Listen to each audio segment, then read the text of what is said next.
Why is it blurry? Because you're so white. It can't focus. Hello everyone. Welcome back to episode 2 of Serial Killer Monthly, where we talk Cowabunga, bro. We talk about a new serial killer every single month. And this month, it's my choice. No one got it right. It is Ted Bundy.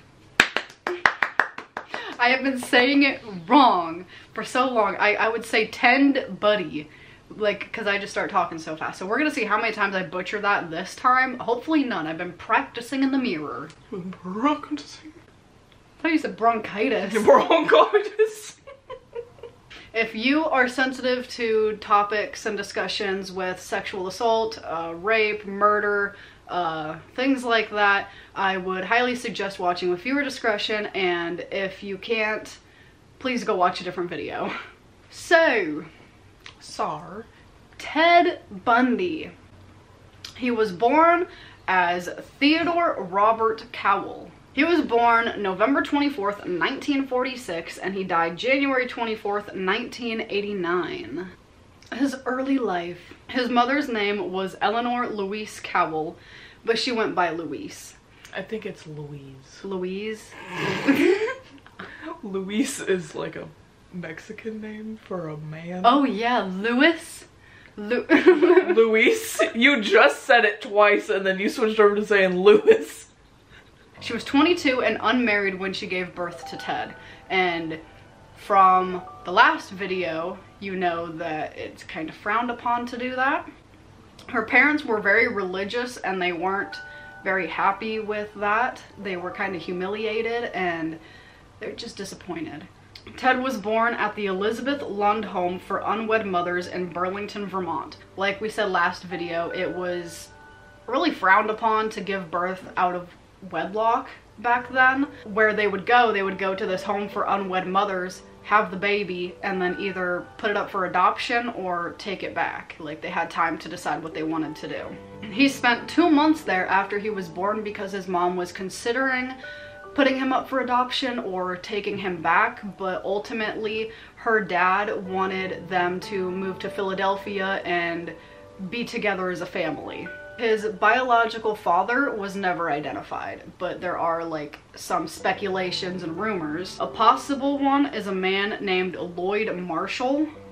He was an Air Force veteran and a Penn State graduate, but on the birth certificate of Ted, it's listed as unknown. But there were rumors that Louise's dad was Ted's father, but later they did a DNA test and it was confirmed that he was not a product of incest. For the first 3 years of Ted's life, he lived with his maternal grandparents in Philadelphia. Their names were Samuel and Eleanor Cowell. I'm assuming that's why Eleanor went by Louise, because they had the same name, so it wasn't confusing. He was raised as their adopted son to avoid the social stigma of being born out of wedlock. Like, they didn't want that bringing a bad name to the family. If only they knew what was to come. Samuel was born in 1898 and died in 1983, and Eleanor was born in 1895 and died in 1971. And Ted was raised to believe that his grandparents were his parents and his actual mom, Louise, was his sister. And I feel like that is where... That would be very confusing. But he was pretty young when they like flipped the script on him, you know? Yeah, and so like he probably could have went his entire life knowing, but I also don't think it was fair for him just because of the stipulations and the stigma.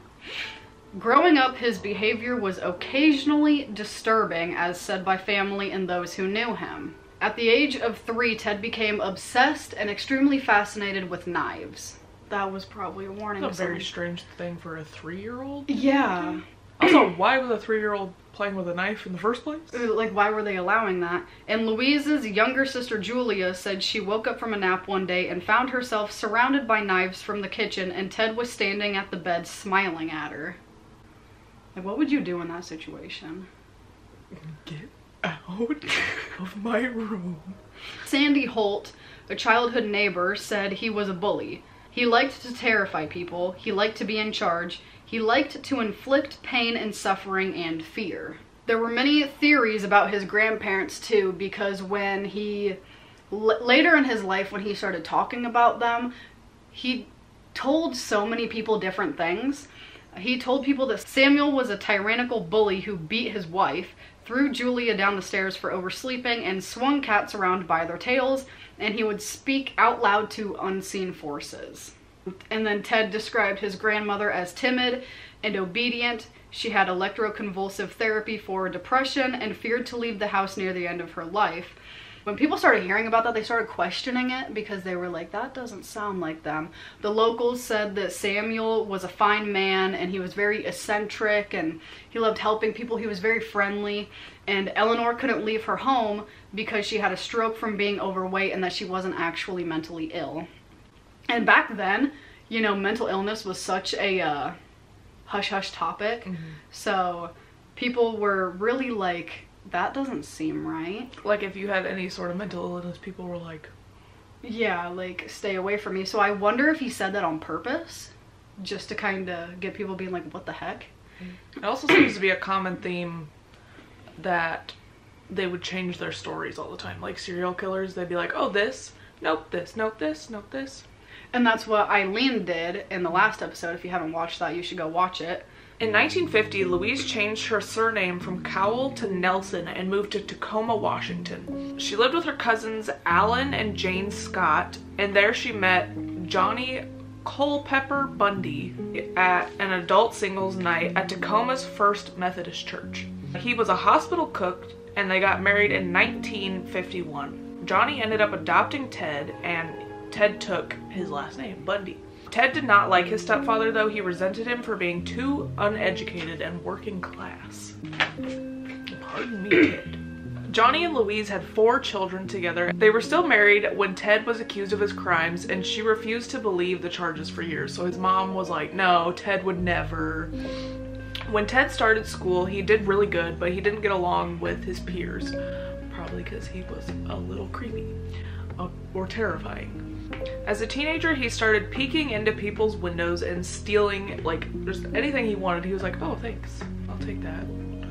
And it later came out in one of his, like, little speeches in prison that he pretty much stole everything he owned. Like, from clothing to furniture, literally anything he could get his hands on, he would take. And that is... like, he did not care about anything. He would get drunk and try to find women undressing or engaging in sexual activities, like when he was peeking in their windows. Creep. I mean, obviously he was a serial killer, so we know he's a creep, but still. He chose to be alone in life and said that he was unable to understand interpersonal relationships. He said, I didn't know what made people want to be friends. And in high school, he was arrested at least twice on suspicion of burglary and motor vehicle theft. And his record was expunged at 18. He only went on 1 date in high school. Ted said, it wasn't that I disliked women or was afraid of them, it was just that I didn't seem to have an inkling as to what to do about them. And Ted was really good at school, but never top of his class. He had normal jobs throughout his life, like delivering newspapers or mowing yards. He went to church and became the Methodist Youth Fellowship Vice President.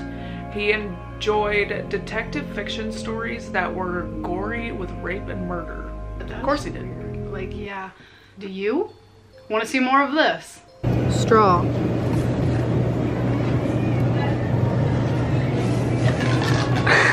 Right in the eye. Or this. But on my Sims. No. But not this. You're not gonna get naked. It is not an OnlyFans. I would love to see you over at Patreon.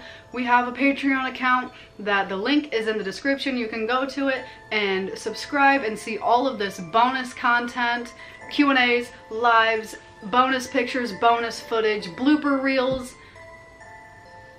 death. My back. all of that and more. So if you want to get to know us on more of a personal level, I don't know why you would, because we're kind of chaotic, but starting at $3 a month, you can come and support us.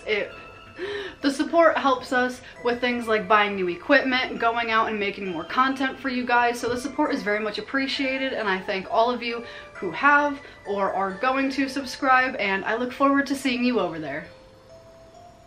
Yeah! Brought to you by viewers like you. Thank you. That was the floor, not my butt. I was adjusting my hips. I did not toot. His university years. This is a goodie. Ted graduated high school in 1965. He went to University of Puget Sound for a year, then transferred to the University of Washington to study Chinese. There he met Diane Edwards, a young, rich, beautiful woman from California. They started dating in 1967. At the beginning of 1968, he dropped out and started working minimum wage jobs. He volunteered at the Seattle office of Nelson Rockefeller's presidential campaign. He was Arthur Fletcher's driver and bodyguard during his campaign for Lieutenant Governor of Washington State. In 1968, he went to the Republican National Convention in Miami as a Rockefeller delegate. So he was really getting into politics. I feel like he just didn't know what he wanted, because he dropped out of college and then he was just doing minimum wage jobs. He was all over the place, like, you know. I feel like he was really trying to like find what he wanted to do. And shortly after that, Diane broke up with him. I feel like that's where everything started going super south for him. He was super devastated. Like, this was his first true relationship, like super serious and everything like that. So he was completely heartbroken, and she said she was frustrated with his immaturity and his lack of ambition. And many of his victims later resembled her, beautiful with long dark hair parted down the middle. And he was so upset over the breakup that he started traveling east. He went to Colorado and I almost said Arkansas. He went to Colorado and Arkansas visiting relatives, and then went to Philadelphia. He went to Temple University for a semester. And it's believed around that time is when Ted found his birth certificate and realized that his so-thought sister was actually his mom. And that caused a lot of emotional trauma for him, I guess, because he went on to resent his mom for years and years and years. In the fall of 1969, he went back to Washington and he met Elizabeth Klopfer. They met at a bar. She was a single mom from Ogden, Utah that worked as a secretary at the University of Washington School of Medicine. Their relationship was described as stormy and toxic. He became the father figure to her 3-year-old daughter, and later that 3-year-old daughter came out and said that he was kind of molesting her.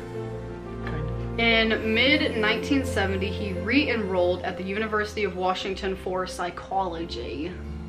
He became an honor student and was well regarded. In 1971, he got a job at the Seattle Suicide Hotline Center, and there he met Anne Rule, who was a former Seattle police officer and aspiring crime writer, and she actually wrote one of Ted's biographies. In 1972, he graduated and really started getting into politics. If he was not a murderer, I feel like he could have gone far in the political world. He was really intelligent. He was like too smart for his own good. Most of them seem to be. Except for Eileen, she just really didn't care. She got lucky. She was barreling through life. Oh yeah. Ghost stories are always scarier when they're told by the very people who experienced them. Hi, I'm Becky. And I'm Diana. And we're the hosts of the Homespun Haints podcast. We talk to people just like you who have come face to face with ghosts, demons, haints, and other strange paranormal phenomena. All of it makes for a chilling good time. So grab yourself a sweet tea, turn off the lights, and listen to some eerie, true ghost stories on Homespun Haints, wherever you get your podcasts. I'm not scared. Are you? Relationship disaster. In the summer of 1973, on a business trip to California, he got back together with Edwards. She liked his changed behavior and thought that it was attractive. He kept dating Clope for two. She referred to him as warm and loving, and neither woman was aware of the other. In the fall of 1973, he was at the UPS Law School and continued seeing Edwards. She flew to Seattle multiple times to stay with him and was introduced to his law friends as his fiancée. In January 1974, he ghosted Edwards out of nowhere, and a month later she reached him by phone and demanded to know why he did it. In a calm, flat voice, he said, "Diane, I have no idea what you mean," and hung up, and she never heard from him again. He later said, "I just wanted to prove myself that I could have married her." He started skipping law school classes, and in April he stopped going completely. At that time, young women started disappearing. Do you want to hear a fun fact? Yes, I want to hear a fun fact. I mean a strange fact, because it's not fun. Yeah, it's not a fun fact, it's a strange fact. So what's your strange fact? Ted once saved the life of a small child that was on the verge of drowning. Interesting. Kind of strange. But you know, in prison, they did say that, like, he said he had no remorse, and obviously he has problems connecting emotionally with other people, which is, like, you know, some, like, serial killers lack that emotion feeling, so they don't care about what they're doing. Empathy. Empathy, yes. So it strikes me weird. What? Strikes me weird. It strikes me that he would save somebody from drowning. It strikes you that he would save someone from drowning. It interests me. It makes me feel weird things that I didn't know I could feel. It makes me OT. You want to hear another strange fact? Yes. Ted had an IQ of 136, which classified him as gifted. He was way too smart for his own good. Yeah. He didn't have, like, the social, like, he didn't really know how to socialize with people very well, or he just didn't enjoy it, but he was very intelligent, even though he apparently couldn't stay in school. Someone's cooking. Is something on fire? Hopefully not. Smells like noodles. Yeah, I think so. Oh, my mom's making chili mac. I forgot. So now we're at the beginning of the killings, which is pretty intense. Nobody knows for sure when or where he started killing women. He told too many people way too many different stories. He was, like, constantly changing his story, and people were just kind of confused. He confessed to many more murders just days before his execution. And experts believe that he began killing around 1974. That's when a lot of people started going missing, but there are speculations that he was murdering people way before then, like even as a teenager. But they don't know for sure. For sure? I was trying to say for certain and for sure. For sure? For sure. But, like, they just don't know for sure because they can't prove it. And one thing that he was really good at doing was not leaving any physical evidence, so it was very hard for police to really get to the bottom of it.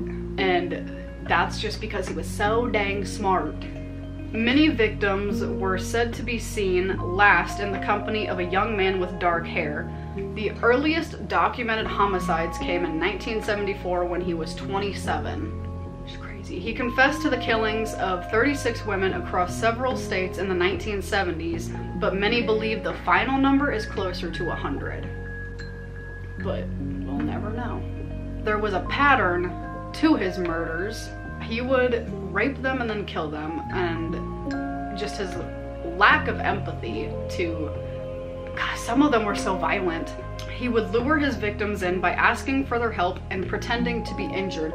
A lot of people said he would have, like, a sling on his arm, or, like, he would be on crutches and have a leg brace on, just things like that. The murders, I didn't list all of them because, you know, there's so many, it would take forever to get through, but I highlighted a few that were really important to getting to the bottom of him being arrested. On January 4th, 1974, after midnight, he went to the basement apartment of Karen Sparks. She was 18 years old and a dancer/student at the University of Washington. He struck her with a rod from her bed frame, then sexually assaulted her with the same rod or a metal speculum. She was unconscious in the hospital for 10 days with extensive internal injuries, but lived, but it left her physically disabled. On February 1st, during the early morning hours, he broke into Lydia Ann Healy's basement room. She was an undergraduate at the University of Washington who broadcast morning radio weather reports for skiers. He beat her unconscious, dressed her in blue jeans, a white blouse and boots, and carried her away. The first half of 1974, one female college student disappeared a month, and that really started growing concerns.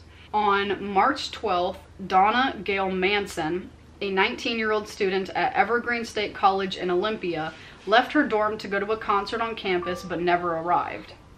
On April 17th, Susan Elaine Rancourt disappeared on her way to her dorm at Central Washington State College. Two female students came to report encounters of a man wearing a sling asking for help carrying his books to his car, and he was driving a tan or bronze-colored Volkswagen Beetle.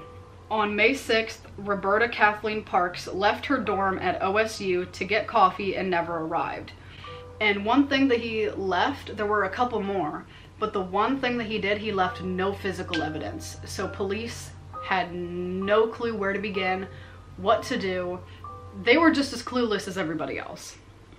But they did notice that they were all young, white, and had long dark hair parted down the middle. Reports of the missing girl started appearing on the news and in papers all throughout like Washington and Oregon, and the fear was really starting to spread. The hitchhiking dropped like 90%, like, because nobody wanted to experience that. Yeah. When the news reports started coming out, like, everybody was so scared, they were asking the police, like, do something, like, find this man, and they were like, we can't, we have no physical evidence. All the disappearances were happening at night between the hours of like midnight and 4 or 5 a.m., like between that and the early morning hours. So they were telling people, do not go out unless you absolutely have to, and take someone with you. All of the kidnappings happened near construction sites and a week before midterms. There was a method to that madness, and it seemed to work. Flyers of Ted's car got posted throughout the Seattle area, and a sketch of him was printed in regional newspapers and broadcast on local news. And Elizabeth saw it and she was like, oh my god, that's Ted. Well, for one, she started to suspect it was him, and then she secretly went to the police because she didn't want him knowing. They didn't believe her. They were like, why would a law student, someone so smart as him, do this? They basically told her, like, we don't believe you. Would you like to hear a fact about Ted Bundy? I would.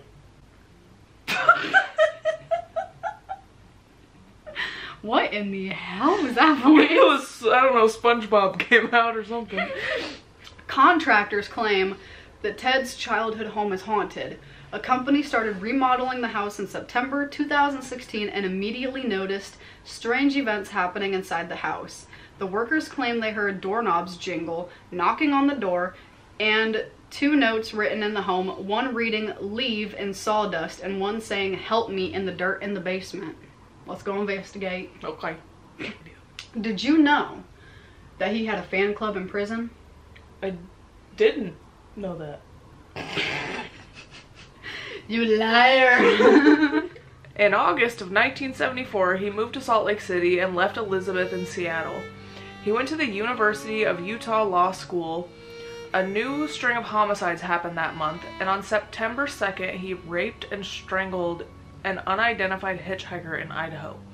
On September 2nd, he abducted Nancy Wilcox, who was 16, in Utah. On November 8th, he approached Carol DeRanch at a Fashion Place mall. He told her someone tried to break into her car, and she went with him to the police station. He tried to handcuff her, but she was able to escape.